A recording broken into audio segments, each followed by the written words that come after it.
Кейде біз ата-анамызды құрметтемейміз ғой. Ата-анамызды сен дейміз, папа мама дейміз. Папа мама дегенді қойыңдар шырақтарым, әкешім анашым деңдер. Өмірде құрметтеуге лайық екі адам бар, ол анаң мен атаң, әкең мен шешең сенің. 9 ай сені көтерген кім? Тас етшегін жібетіп, тас құрсағын кеңіткен кім? Өлім мен өмірдің ортасында сені өмірге әкелген кім? Талай аналар, балалар өмірге әкеліп, талай аналар кетті ғой. Мінекей. Ал сенің күндіз-түн ризығыңды іздеп, жұмыстан шаршап келіп, бірде қонса бірге үйге қонбай, баламыз елдің артында болмасын деп, сенің киіміңді тауып, тамағыңды тасып, нәпақаңды тасып жүрген. Ертең менің азаматым мынау менің қызым, ертең текті қыз болады. Біздің әулетке бұл ешқашан жаман әкелмейді. Бәленшенің қызы, әй Алла разы болсын, үлкен өссін деп, осындай ұрпақ тәрбиелейін деп, әкең күндіз-түні жұмыста жүр. Мінекей құрметтеуге лайық екі адам осы әкең мен анаң. Осыдан 3 күн бұрын менің әкем келді.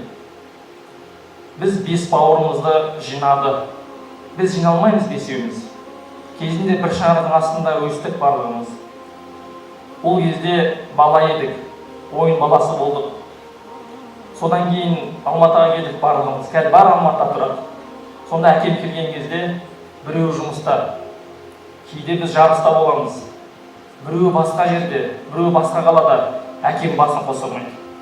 Өткенде мен бәрін жинадым. Айналар жиналайын деп отыр екен ғой. Мен де келейін деп әкем ауылдан келген, сөйтіп келді. Содан төрге отырғыздық, бәрін тізерлеп алдына отырдық. Әкем айтады, шырақтарым, мен сендерге бір нәрсе айтайын дейді. Мінекей, мен үнемі осы балаларымның басы қосылған кезде бір ақылын айтайын деп жүруші едім. Міне бүгін сәті келіп тұр. Шырақтарым дейді, ата-ана қорқақ болады екен дейді. Ата-ана біз қорқақпыз дейді. Шешең де қорқақ, мен де қорқақпыз дейді. Кезінде сендер бала кездеріңде жүгіріп жүрген кезде ай осылар бір жерге құлап қалмасын, мұрнын қанатып алмасын, бір жерін кесіп алмасын, тоққа түсіп кетпесін, отқа түсіп кетпесін, суға түсіп кетпесін деп қатты уайымдайтынбыз дейді. Кейінде мектепке барған кезде, мектепке барып аман-есен келе ма? Жолда ит қауып ала ма? Біреумен төбелесіп қала ма? Бір нәрсені мектептің терезесінен ұшып кете ма деп уайымдайтынбыз дейді. Кейін Алматыға келдіңдер, студент болдыңдар. Ол кезде сабақ қалай болар екен? Аяқ асты бірден келініп кете ма? Ата-анасы қасында емес, жатақханада тұрамыз. Қарны тоқ па, қарны аш па, киімі бүтін ба шырақтарымның? Сөйтіп қорқатынбыз дейді. Ал бүгін мінекей, бәрі отбасын құрып, араларында бала-шағаларың бар, келіндер бар. Бүгінгі қорқатының дейді сендердің. Араларына келіндер түсіп, 6 бауыр 6 жаққа ажырап кете ма деп қорқам дейді.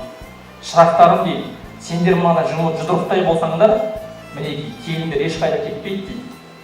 Сонда әкемнің айтқан сөзі осы. Мінекей шырақтарым, әлі күнге дейін сендерден қорқамыз дейді. Сондан ол тек қана маған айтылған сөз емес, әрқайсымызға ауылда отыратын аналарымыз, біреуміздің ата-анамыз құрылысшы, біреуміздікі малшы, біреуміздікі пенсияда. Сол пенсиясының жартысын бізге бөліп беріп жатыр байғұстар. Біз неге олардың өмірін ақтамаймыз? Неге біз әкемізбен шешемізге кір келтіреміз атына? Пәленшенің ұлына әй үлкенің өскір деген бақытты. Міне осы нәрсе ғана керек біз ата-анаға. Ата-анаға үлдеге орағаның, оларға көлік сыйлағаның, санаторийға жібергенің, қарайласқаның керек емес. Әкешім, анашым деп барып бетінен сүйіп құшақтағаның ғана керек. Сендердің мейірімдерің керек. Сыйламаймыз ата-анамызды. Амандаспаймыз, қалдарын білмейміз. Күнде звонда анаңа, күнде анашым, қалыңыз қалай, ауыл аймақ аман ба, әкешім ауырып жүрген жоқ па, денсаулығың қалай, дәрі беріп жіберейін ба?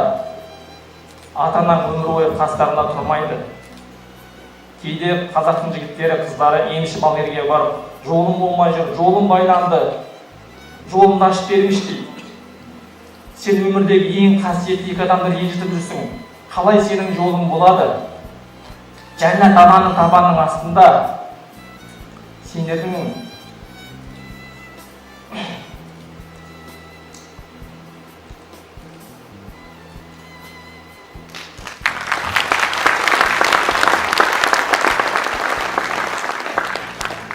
аналарыңның табаны астында жәннат. Сондықтан бүгін тірі тұрған кезде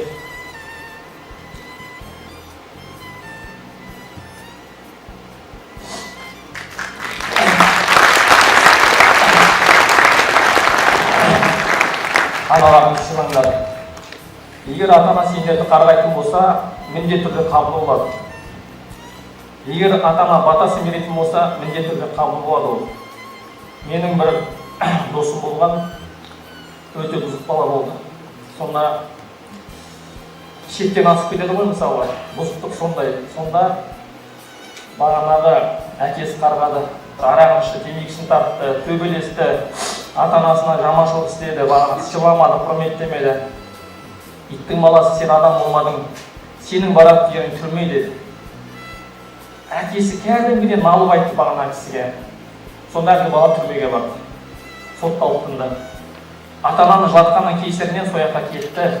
Мінекей, ата мен ананың дұғасы міндетті түрде қабыл болады. Сондықтан аталарың, аналарыңды, әке шешелеріңді сыйлаңдар.